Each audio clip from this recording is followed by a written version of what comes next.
Alright, we'll continue with this section of problems from 85 through 88. We've done 85 and 86 already, so I'll go into problem number 87. Once again, I'll start with the formula. Limit as delta x approaches 0, f of x plus delta x minus f of x divided by delta x.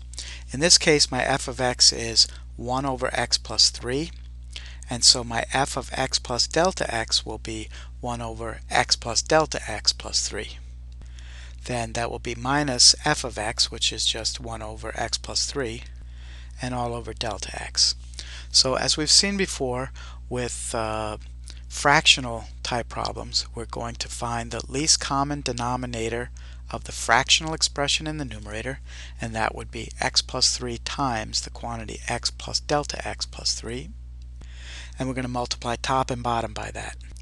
And when we do, we'll get limit as delta x approaches 0, and in the numerator will become x plus 3, then minus, and again be careful for the parentheses, the quantity x plus delta x plus 3. So if we wanted to at this time to take the parentheses away, we would have to change all those signs. So it would be minus x minus delta x minus 3, and then all over delta x times x plus 3 times x plus delta x plus 3. And the limit as delta x approaches 0. Again, with these types of problems, everything in the numerator that doesn't have a delta x term should go away, or a delta x factor should go away.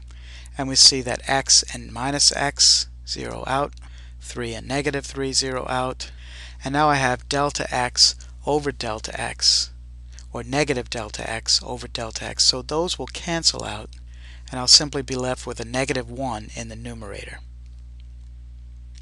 The denominator is now x plus 3 times x plus delta x plus 3, at which point I can set my delta x is equal to 0, and I would have negative 1 divided by x plus 3 times x plus 3, or negative 1 over x plus 3 squared.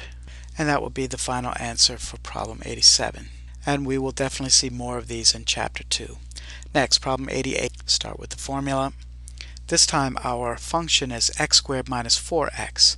So f of x plus delta x should be x plus delta x squared minus 4 times x plus delta x.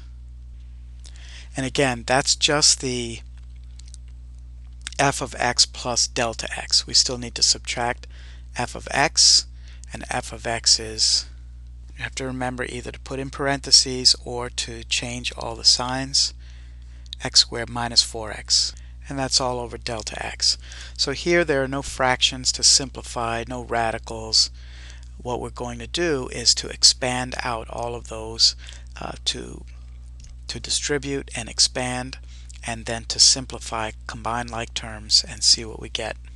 So again, we have the limit as delta x approaches 0. X plus delta x squared will be x squared plus 2x delta x plus delta x squared. And that delta x is 1 unit, so it's that whole delta x quantity squared. Then minus will distribute the negative 4 to x and delta x. Then we'll distribute the negative 1 to x squared and negative 4x. And again, we're ready to go. So anything that doesn't have a delta x should 0 out. X squared and negative x squared, negative 4x and 4x. And now it appears that everything left in the numerator has a delta x factor.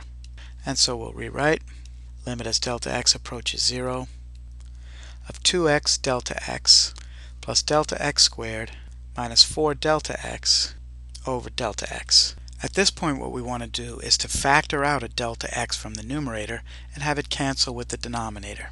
So I have limit as delta x approaches 0 of delta x times 2x plus delta x minus 4 all over delta x, and you can see the delta x's will cancel.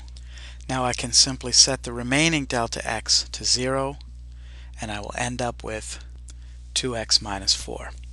So this again is the derivative of the function x squared minus 4x. All we do is plug in x, and we will get the slope of that curve at any point along it.